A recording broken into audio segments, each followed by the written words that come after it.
I wanted to be like him. He was lovable, he was dangerous, everything a young kid would admire. It was Elvis Presley.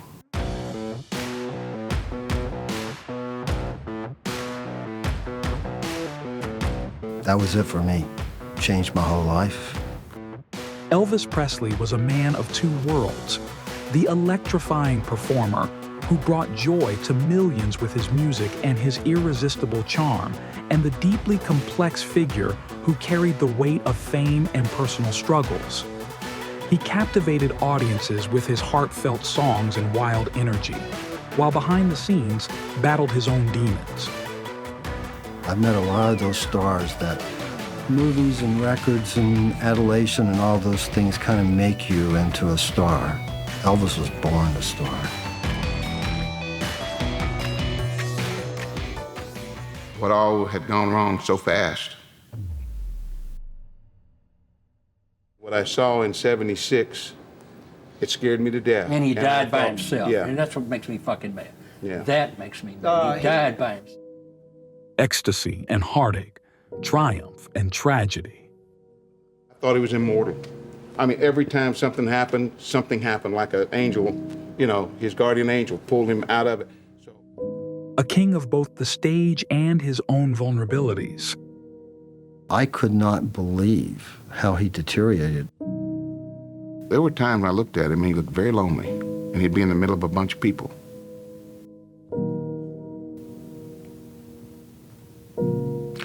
I apologize, I get emotional. Don't apologize. We all get emotional. It's just rough.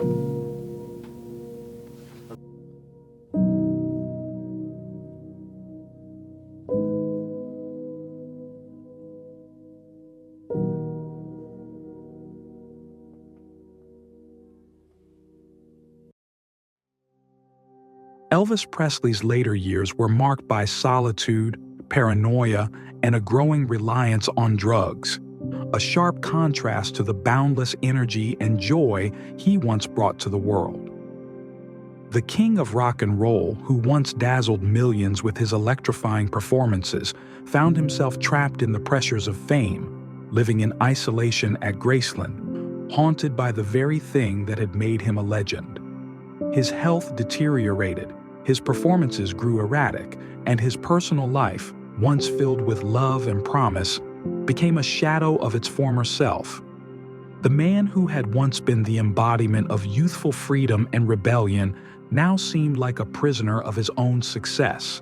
But to understand Elvis's later struggles, we must return to the beginning, to the young boy from Tupelo, Mississippi, who had nothing but a dream, a voice, and an unshakable desire to escape the poverty that defined his early life.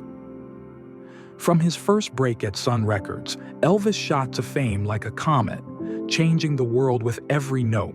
He became a symbol of hope, of dreams come true, of freedom and possibility. His music reflected the joy, the pain, the promise, and the heartbreak of growing up in America. From the beginning, Elvis was deeply cherished by his personal bodyguards. My first impression when I met Elvis in 1958 was it was hard to believe that this was such a superstar. They often described him with a mix of reverence, admiration, and complexity. He was such a natural, good person, attentive, caring, a warm guy. Their accounts provide a unique perspective on his personality, lifestyle, and the pressures of fame. When you talk to him, he just talked to you like my cousin Red talked to me or some of the other guys, and he just was, I don't know, there was something about him that just drew you in. Elvis, Red, and myself grew up in housing projects, government housing projects where you could only make so much amount of money and you lived there.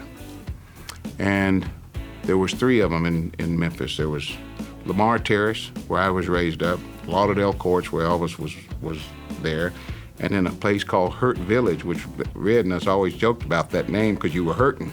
The Lamar Terrace gang was known as being the toughest gang around. We had some really bad dudes, and they started us out young.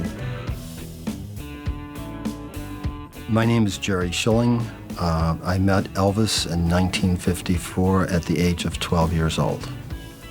Growing up in North Memphis, I went to the local park one day. It's called Dave Wells Community Center, Guthrie Park. There was a little school called Guthrie. And sometimes people would play basketball, football, or whatever. It was the only kind of park to go to. I went there this Sunday, and there were 5 older boys, like high school. I was in grade school, trying to get up a 6th player to play football. And one of the older guys was a friend of my older brother's, Red West. And he said, "Jerry, do you want to play with us?" We went in the huddle, and I saw this guy. It was Elvis Presley. That was it for me. Changed my whole life. I wanted to be like him. He was lovable, he was dangerous, everything a young kid would admire. I remember going home, saying a little prayer that night, saying, gosh, a real prayer, saying, I really wish he would be my friend. My name is Marty Eliker, and I first went to work for Elvis when I was 24. Elvis was a bit of a loner back then. He had maybe 3 or 4 friends that lived in the same housing project he did, and primarily was shy, did not really come out of his shell until a couple of talent shows, and the girls started screaming him. I mean, he always liked girls. I mean, I think he had more girlfriends than he had guy friends.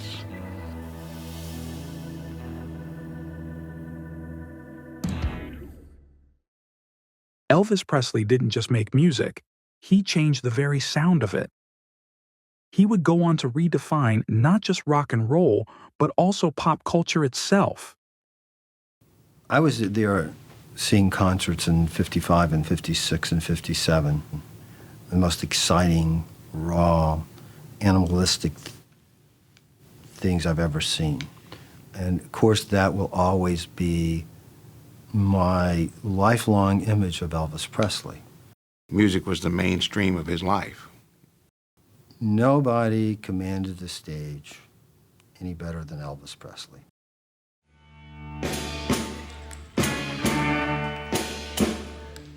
Walked through a party in the county jail. Rhythm bells and they began to wail. A band was jumping and the joint began to swing. You should have heard the knocked out jailbird sing. Everybody listen up. Everybody in the wholesale block was dancing to the jail. Spider-Man played us in a saxophone. The public loved him because he represented freedom. His magnetic stage presence, swagger, and provocative performances were unlike anything the world had seen. Teenagers, who were growing up in an era where they were beginning to find their own voice, saw in Elvis the ultimate expression of youthful rebellion. His moves were bold, his voice was raw, and his look was a new kind of cool, something fresh and exciting that felt like it was theirs. Because the place was so big, we had to drive around where he could wave to everybody before going on the stage. When Elvis opened up the curtain and saw that crowd, he got weak in the knees, almost got sick. I swear to God, I had this premonition of another life. You know, and Elvis was standing up at the back of this Jeep. It was kind of like a chariot. And we were like in this Roman Colosseum, and people were reaching over this like 7-foot wall trying to touch Elvis. And it was pretty awesome. I think, oh my God, I forgot who this guy is, you know. And so there was always something kind of put you back in reality. To tell me what was on his mind.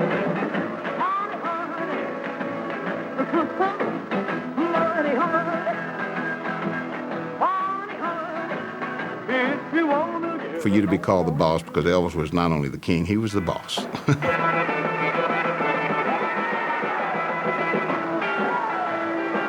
He's the only star I have ever met that looked like, acted like a special person, a star, before he had a hit record, before he did a movie. I've met a lot of those stars that movies and records and adulation and all those things kind of make you into a star. Elvis was born a star.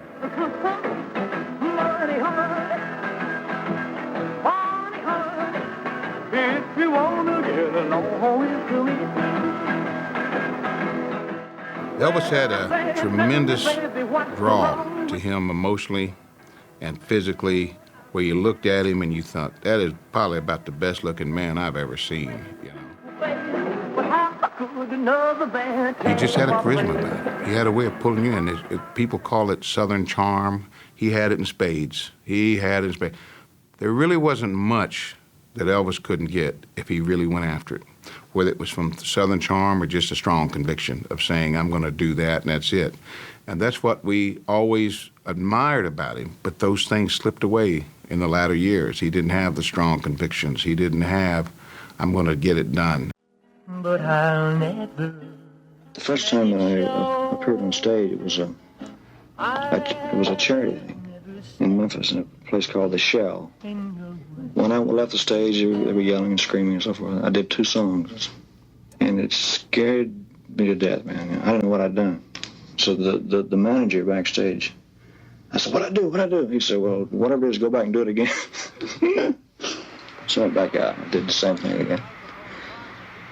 I really didn't know what the yelling was about, screaming. I didn't realize that I was moving, my body was moving. It's a natural thing to me.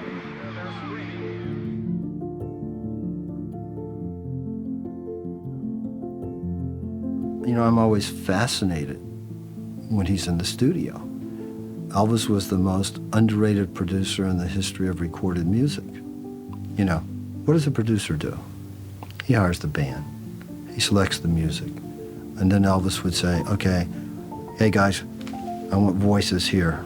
Okay, bring this down. Elvis was a natural producer. If he came in and did a session, there was always something special.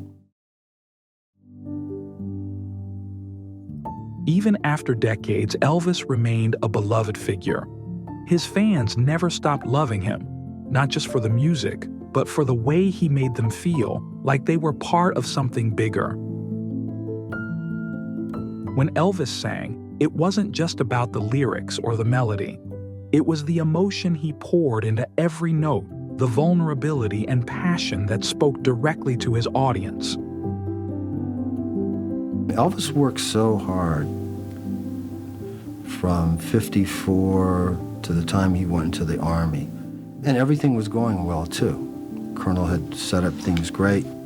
Colonel had made it possible in Elvis's mind that he had a career when he came back from the Army. Normally, an entertainer went in the Army, the career is over. Colonel kept movies being released, songs out, and he had these long-term contracts, which looked really good in the beginning. But Elvis had no script approval, music approval, none of these things. The machinery was set. All the people, William Morris Agency, RCA, the studios, for a few years now, they had gotten all their direction, all their deals was through Colonel Parker. And Elvis doesn't even like to be in those kind of meetings. And Colonel didn't understand the creativity aspect of Elvis. I was alone out to Colonel Parker one day a week, and I could hear after a recording session, Colonel would go, his wife was named Marie. Hey, Marie, can't hear Elvis singing for all those voices and all that stuff. And then I'd go home, and Elvis would get the record, and he would compare it with the acetate that he left the recording session with, and all the mix was different. It would be like if Michelangelo was giving the Pope paintings, and the Pope had these people came in, let's take a few clouds out here, let's make the blue bluer. That's what they were doing to Elvis.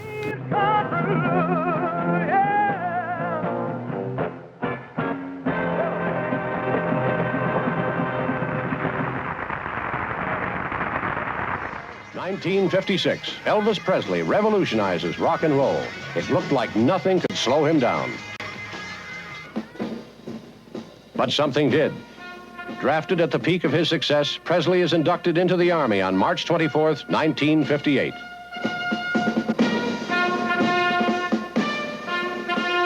He does his basic training at Fort Hood in Texas.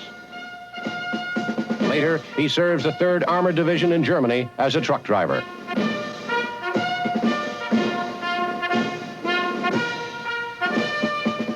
While in the Army in 1958, Elvis Presley will earn nearly $2 million. Otherwise, he will be just like any other soldier. Almost. For his loyal followers, Elvis going to the Army was a moment of both pride and disappointment. On the one hand, they admired his sense of duty. After all, he was still very much a part of the larger social fabric and not above serving his country. But on the other hand, they were devastated at the thought of losing him for 2 whole years. In a sense, it felt like they were losing their king, the man who had been the soundtrack to their lives. Elvis's time in the Army didn't dim his star. In fact, it added to his legend. The military experience grounded him and showed his fans a different side of him, one that was disciplined, humble, and in many ways, just a regular guy. He was no longer just the rebellious, swaggering rock star, but a young man doing his duty like thousands of other Americans. According to all regulations and the Uniform Code of Military Justice. The Uniform Code of Military Justice. Well, Elvis's life was not typical GI. I mean, there was always people outside of his house. The fans were always out there. It was a little tougher for him to be in the Army because everybody was watching him. And they were keeping an eye on him to make sure he did a good job and make sure he didn't goof off. So it was tougher for him than a lot of the other GIs. He would stand the impact of Mr. Presley was a big question months ago, but not now, as Elvis explained. Elvis, since you've been in the Army, have the boys given you kind of a rough time in the barracks because of your past career, would you think? No, sir, I was very surprised. I've never met a better group of boys in my life. They probably would have if it'd been like everybody thought. I mean, everybody thought I wouldn't have to work and I would be given special treatment and this and that. But when they looked around and saw I was on KP and I was pulling guard and everything just like they were, well, they figured, well, they're just like us. When he's demobbed, Elvis hopes to develop his talent as a movie actor. Meanwhile, it's the Army for Elvis the Pelvis. Basic training wasn't hard for me at all. It was harder afterwards, after I had gotten into a regular outfit. Not the service itself, but just the surroundings, and I was in a strange land, and the outfit I was in, they had quite a bit of field duty. We stayed in the field 6 months out of the year. And it gets cold in Germany. It snows quite a bit. And it was pretty hard to adjust to. His fans' unwavering loyalty to him throughout his career, especially during times of personal change or absence, was one of the key factors that allowed him to maintain his legendary status. Elvis liked to have his friends and buddies around him. He enjoyed their company. It made him comfortable, and he was basically a very shy person until he got to know you. So once he got comfortable around you, he'd rather have those people around him instead of strangers. And then he met Priscilla. The first time he met Priscilla, I happened to be at the house that evening when she was introduced to him. When she walked in the door, I mean, very pretty young lady, but I didn't know how old she was at the time, and I figured she was about 16, but at the time she was 14, I find out later. He liked young girls. He thought if they got 18, they were ready for Social Security. I said, listen, you know, you better get some keys. And he said, what do we need keys for? I said, for the fucking jail cell. They're gonna put our ass in for you dating a 14-year-old girl. We ain't gonna be able to I'll get tell out. you where part of that came from. What? Why Frank Freeman? He was 70, 80 years old, and we used to notice that he would walk the studio with this beautiful young girls. They were probably starlets. So Dr. Blank at MGM Studios, who was the studio doctor, and he asked him, he says, I see Mr. Freeman, you know, with all these young girls. He said, he's 70, 80 years old. He said, what can you do with these girls? And Dr. Black looked at him and he said, Elvis, when you get Mr. Freeman's age, he said, you come see me. But she was very mature, very quiet at first, because naturally walked in the room with all these guys in there. And then Elvis, you know, I mean, that's a pretty tough situation to be in. Elvis, there have been a lot of rumors about your love life. Did you meet anyone special in Germany? There was a little girl that I was seeing quite often over there that her father was in the Air Force. And actually, they only got over there about 2 months before I left. I was seeing her, and she was at the airport when I left. And there were some pictures made of her. The stories came out, the girl he left behind, and all that. It wasn't like that. I mean, I had to be careful when I answer a question like that.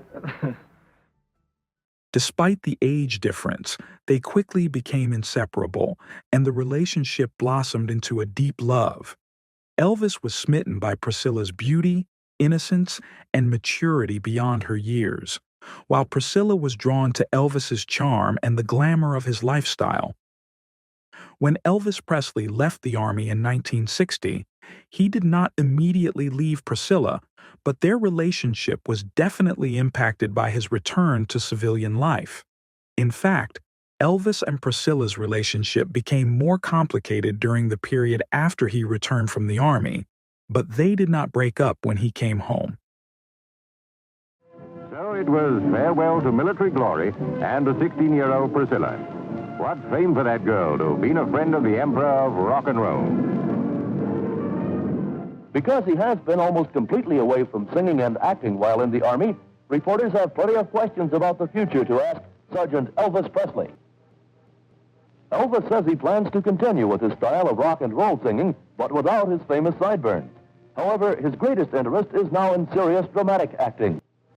Elvis's career, once dominated by rock and roll energy, now seemed to be more focused on softer ballads and Hollywood films. Can you give us in detail some of your future plans? Well, the first thing I have to do is to cut some records. And then after that, I have the television show with Frank Sinatra.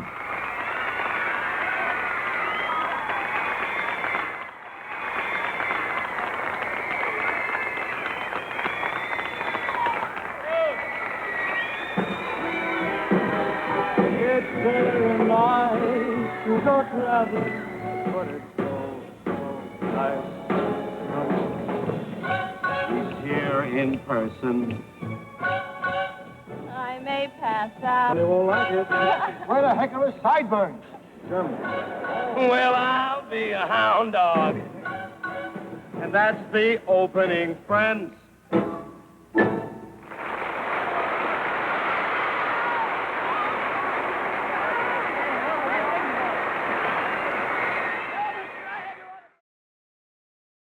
Elvis Presley's movie years are a fascinating and complex chapter in his career, one that highlights both his immense popularity and the challenges he faced as an artist trying to navigate the changing entertainment industry. Elvis made a total of 31 films between 1956 and 1969. Oh, man, they were wonderful years. They were the best. The movie years were the best years that I spent with him. They were not only the first years I spent with him, but they just far outweigh the touring. He wanted to make other movies, and he should have. He should have had more drama, because you see King Creole and Jailhouse Rock, you know he can carry a drama. He can carry a role of heavy drama.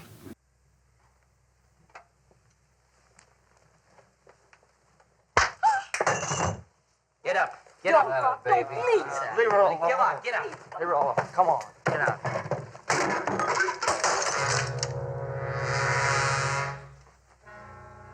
Oh, boy. You're a pretty fancy performer, ain't you, kid? Now you know what I do for an encore. Come on, get out of here. He talked about them as being travelogues starring Elvis Presley. He said, I go somewhere and I get in a fight and I sing to women and I sing to the guy after I hit him, and he would make little jokes about it. He says, travelogue, Hawaii, Mexico, everywhere he went. But yet you still did them. You must have forced yourself. I had to. What kind of film would you have liked to have been if you would have had your choice? That's hard to say. I would like to have had something that was more challenging instead of Hollywood's image of what they thought I was. When I went to work for him in '64, he had been back from the Army 4 years. He did 2 or 3, good movies when he came back. But the movies were getting weaker and weaker, and the soundtracks were getting, in some cases, more ridiculous and more ridiculous. And he didn't want to record too many movie songs, and he was promised when he did a movie song, especially a situation scene, that they would never be released on records. It was another lie to Elvis. All the business guarantees that were given Elvis were all broken, okay, which eventually broke Elvis. In interviews during the 1960s, Elvis began to express his growing dissatisfaction. He admitted that he was frustrated with the lack of meaningful material, and he felt stifled by the constraints of the studio system.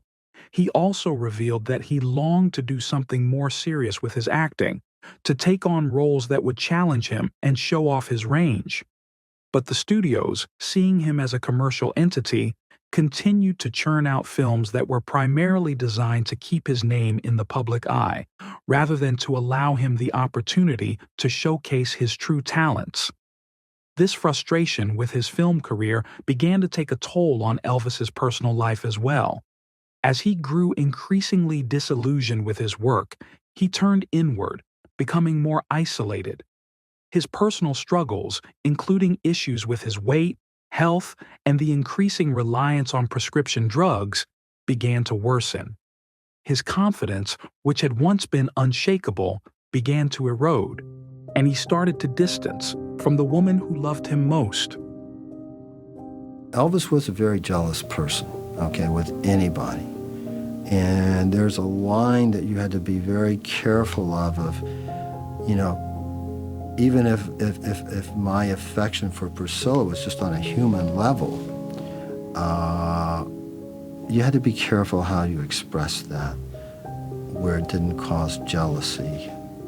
I was at Graceland. I was living there within the first year, and hadn't seen Priscilla in a day or so, or Elvis. Priscilla came down the steps, and she didn't look good.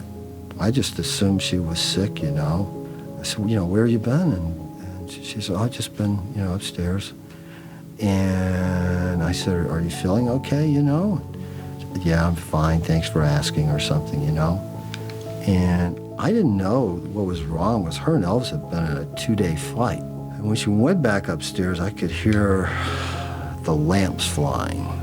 So evidently what happened upstairs is they continued the argument, and Priscilla said something to the effect, well, at least Jerry cares how I'm feeling. And that didn't go over very, very well. So the next day, we're watching a football game downstairs. Elvis had never said a cross word to me in all the years that I had known him. And it was like, if somebody's going to take care of Priscilla, it's me. I don't need you guys asking her how she feels. And man, I was crushed. I was crushed. I didn't know what to do. I didn't know where to pack my bags. This was the fear of being misinterpreted as somebody that would hit on somebody's girlfriend or something like that. I was crushed, and I think he knew that. On the set of the Goldwyn Studios, Elvis Presley, Barbara Stanwyck, and a check for $50,000. What's the check for? This is a key to the part of Elvis that is virtually unknown. Comedian Bud Abbott also figures in this tale about Elvis Presley. In the movie years, the drugs were in control. The sleeping pills and the uppers. And he said, I want to be sure, we stay up all night. We drive all night. I know you're not used to it, and I want you to, keep up as far as your attitude is concerned. So he said, I want to show you something. So out of his pocket came a little blue velvet case, a jewelry box. He said, open it up. Well, I opened it up, and it was just chock full of pills of every color you can think of. And I said, good God, what is this? And he said, here, let me give you a few, and this will help you stay awake and be in a good mood. I said, okay. So he picked out about 4 of them, and he said, here, don't take them all at once, just take them every couple of hours. I stayed up for 3 days. And to be quite honest with you, you know, it gives you one hell of a good feeling. So I kept taking them. I took them for 15 years. When you start taking the uppers, which is what they were, in order to go to sleep, you need to start taking sleeping pills. So it gets to be a vicious circle. And where today 1 will work, tomorrow you need 2, and the next day you need 3, and then the next day you need 4. And after 15 years, it gets pretty vicious. I couldn't take them every day. Not to be the goody-goody, but I just couldn't take that pill because I knew what it was going to do to me. Make my mouth dry, it was just going to make me wired all day, and I just didn't want to do it. But I had to take them sometimes because he would stay up to 3 o'clock in the morning, 2:30, 3 o'clock, and we get up at 5 to go on location.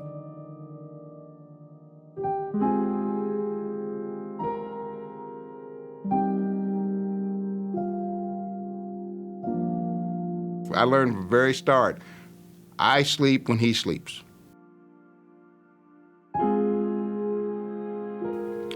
We used to have a thing, in fact, on Paramount, on GI Blues, they had a club scene in there, and he'd kept us up late, and I just couldn't stay awake, and I hadn't taken anything, so I went over to a dead set and got into a booth there in the nightclub set, and they were shooting on another one, and laid down on the booth to get some sleep. And one of the crew guys up on the catwalk just pointed me out to Elvis. I found out later, he pointed me out. Said, like that. And Elvis came around when he got through with his business on, so he came around and looked for me. And he saw me through there because there was a couple of tables stacked up, and I had to kind of put a little camouflage so I couldn't be seen easy. Oh, man. He threw that table and chair, and I woke up straight up. He said, damn you, Sonny, I told you you sleep when I sleep. I said, I'm up, boss. I just took a break,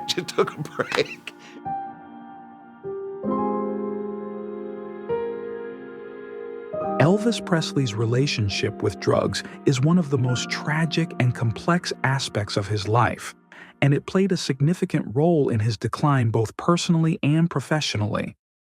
Over the course of his career, Elvis became increasingly dependent on prescription drugs, particularly sedatives, stimulants, and painkillers, which had a devastating impact on his health, relationships, and his ability to maintain his once vibrant public image.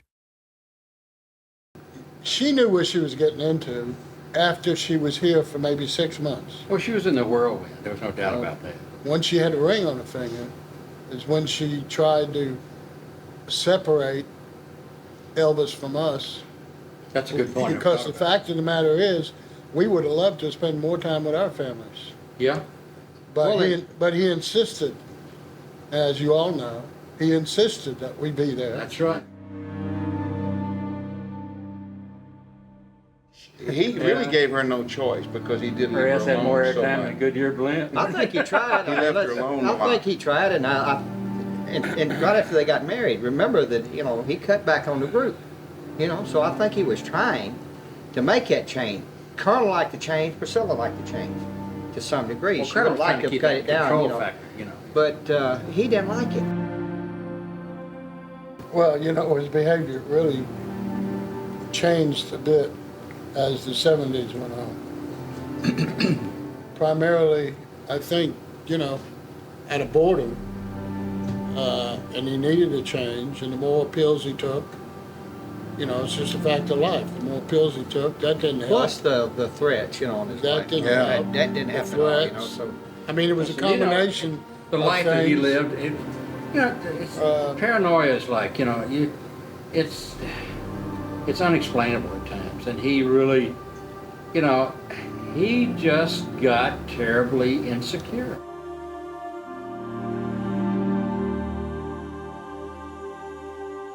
In 1969, when Charles Manson kills Sharon Tate and all those people up there, remember? Scared him to death. He armed every one of us. That's when it became very paranoid. And then we get the death threat in Las Vegas. And he has this picture of Manson in that courtroom, and he's picturing someone like that sitting in a courtroom that their claim to fame was they had shot and killed Elvis Presley. And he took Jerry and Red and myself, who were doing the security mainly at that time, and said, tearfully, if it happens, I want you to get to him first. I don't deserve to be shot, killed by anybody. And then he told us what he wanted us to do to him. Elvis Presley's later years were marked by an increasing sense of paranoia and anxiety, much of it fueled by his overwhelming fame, the pressure of constant scrutiny, and his growing dependency on prescription drugs. One of the more unsettling aspects of his later life were the bomb threats and other security concerns that became frequent as his fame grew, contributing to a sense of fear and isolation that affected both his personal and professional life. When the death threats first started happening, they just kind of snowballed. We try to keep them quiet. Yeah. Because we don't want the copycats, okay? So we kept these things quiet, and it worked. We had bomb threats. Most people will say, we had a bomb threat at the show, and all of a sudden the papers and people, we kept it quiet because we didn't want to have a bomb threat at every venue we played because we had one at the last one. So someone's going to call in another one at the next one. So we kept a lot of this quiet, just as we kept a lot of things about us and Elvis quiet over the years. Nobody could get things from us, remember? I'd like to say something right here. Those of you who saw the morning paper, or the evening paper, whatever it was, they gave me a fantastic, they gave us a fantastic write-up. Now they did, except they said I had a punch here, and I want to tell you something. I got that damn punch. I wore a bulletproof vest on stage. True. You know, in case some fool decides to take a 22 and blow my belly button off. Ironically, the first day I went to work for him, in '64, he had taken too much sleep medication. And when I was first getting to Graceland, Vernon was walking down the steps with Elvis with a breathing thing on. He was having a hard time breathing, and when he saw me, he kind of snapped out of it. And brilliantly he said, we're in Memphis, he goes, and he took the breathing thing off because he didn't want me to see him in a compromising situation. He said, kind of winked at me and said, boy, this California air will get to you. and it was never mentioned again.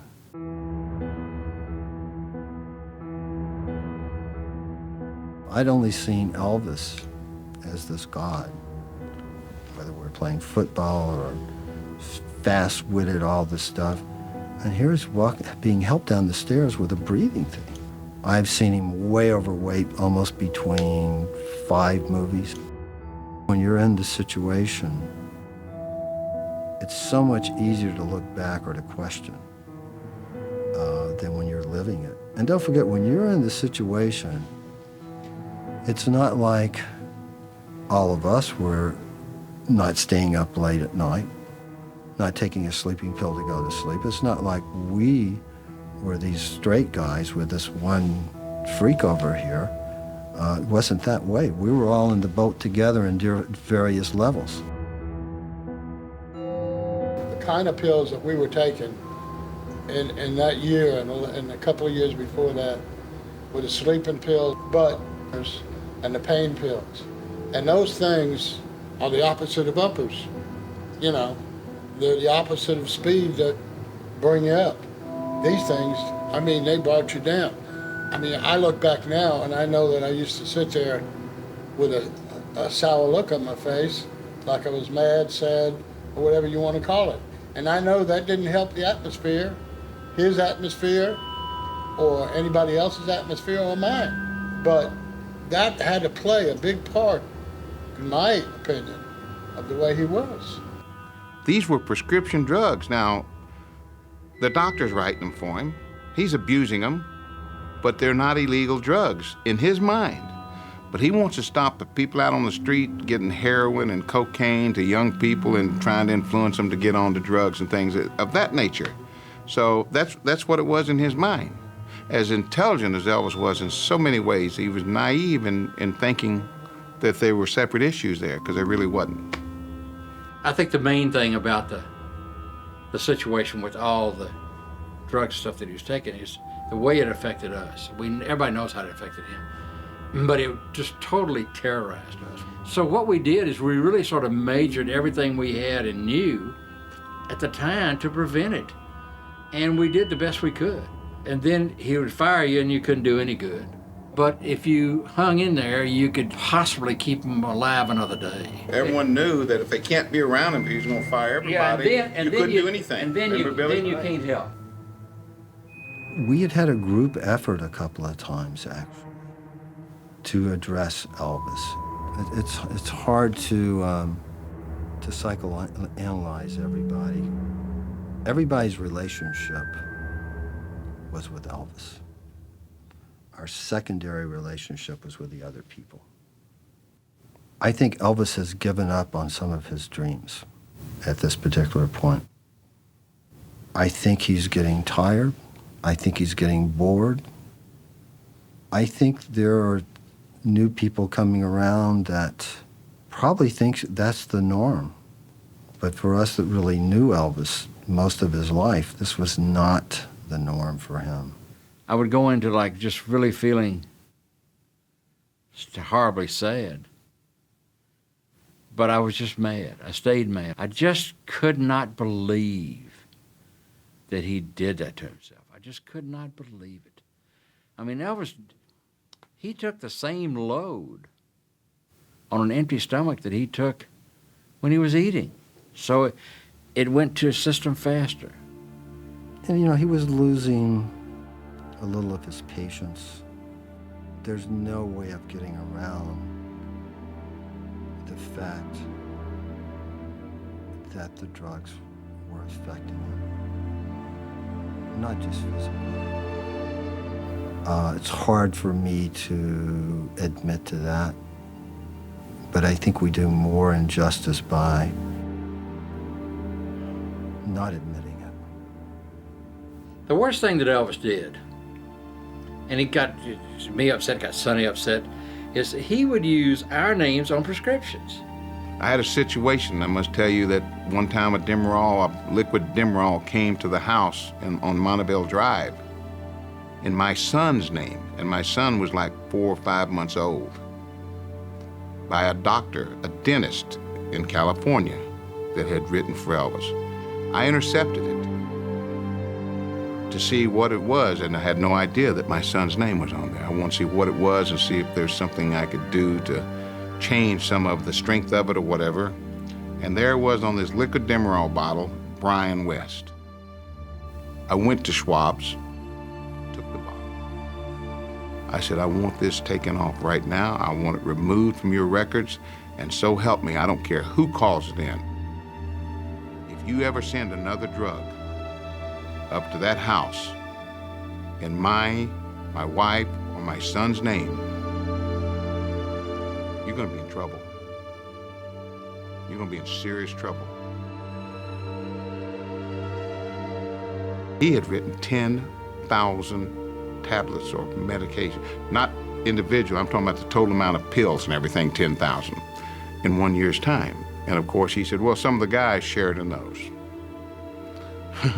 Elvis didn't share his drugs with you, man. I mean, he might give you a Percodan if you hurt yourself or something like that, but he's not giving it to you on a basis where you can just go ahead and get high from it every day.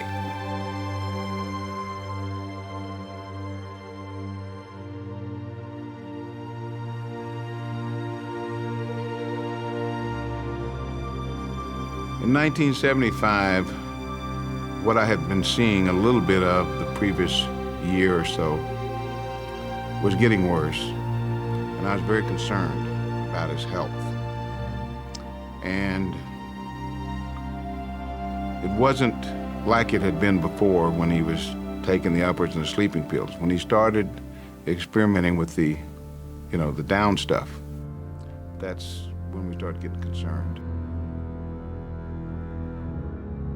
That was my biggest fear around him. I just could not see Elvis Presley dying. You know, I could see him stepping out on that stage and not being able to do his show and the fans booing him. I could see that. And I knew what that would do to him. The fans would not. That would have. You know what happened? You know what happened to Elvis? Let me give you a classic example. Fans literally can cause you a lot of problems, and they don't mean to. They accepted him the way he was. In any manner. Had they got up and said, "Get fucked. We don't like the way you look. We're not coming to your shows," and I promise you, in 48 hours or 72 hours, he'd have got himself so shaped up it'd have been unbelievable. In 6 months, he'd have been straight. In the weeks leading up to his death in August 1977, Elvis was reportedly becoming more withdrawn and fearful. His paranoia continued to grow, and he was still convinced that there were people after him. On the night of his death, he had been experiencing severe health issues, including heart problems, and his drug use had only worsened. The bomb threats and the idea that his safety was constantly in jeopardy were just some of the many ways his mental state was unraveling. Interrupting with a bulletin just in from Memphis, Tennessee. Elvis Presley may be dead. An unconfirmed wire service report says the 42-year-old singer was found unconscious in his Graceland mansion in Memphis, rushed to a local hospital where efforts to revive him reportedly were futile. Elvis Presley was maybe at the height of his career, 10 or 15 years ago. Though his fans would dispute that, they would say that his popularity has never grown dim. And that's why they've come to pay their respects, to stand outside his house here, some of them to drive past the house in their cars, to pay their respects to the man they still call the king of rock and roll. I can't believe it. I just can't. I've been a fan of Elvis since I've been 16 years old. I just can't tell you in words. It was such a great shock to everybody, and to Memphis especially. He's a boy just like I was, raised poor, but he made it, and he was good to everybody. All I feel is just hurt. I hurt all over. Well, to me, he was the greatest. He was the birth of rock and roll. He's been the greatest through the 50s and 60s, on through the 70s, and he'll live on forever. Oh, baby. His blend of rhythm, blues, and country is widely acknowledged as the original rock and roll. Revolutionary in its time, and still a draw now, even at a video concert. And the cause of death is cardiac arrhythmia due to undetermined causes. Now, what this means is that there are several cardiovascular diseases present, which include a history of mild hypertension, which was under pretty good control, and some coronary artery disease. Now, these two diseases may have been responsible for this cardiac arrhythmia.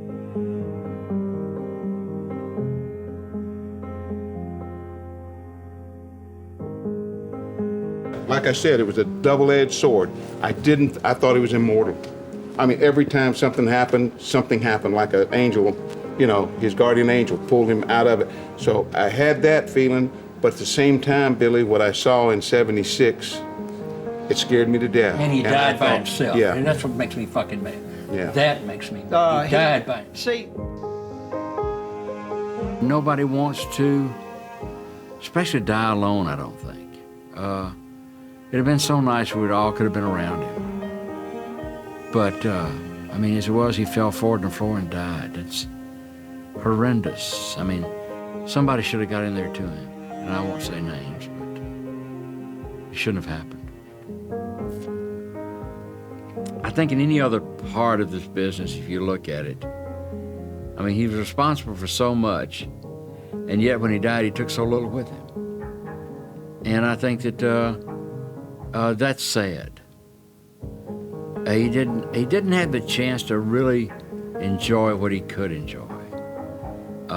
He enjoyed the planes and the trappings of money and everything, but I think that really there comes a time in your life where you really enjoy a lot of things that you couldn't when you were at a certain age.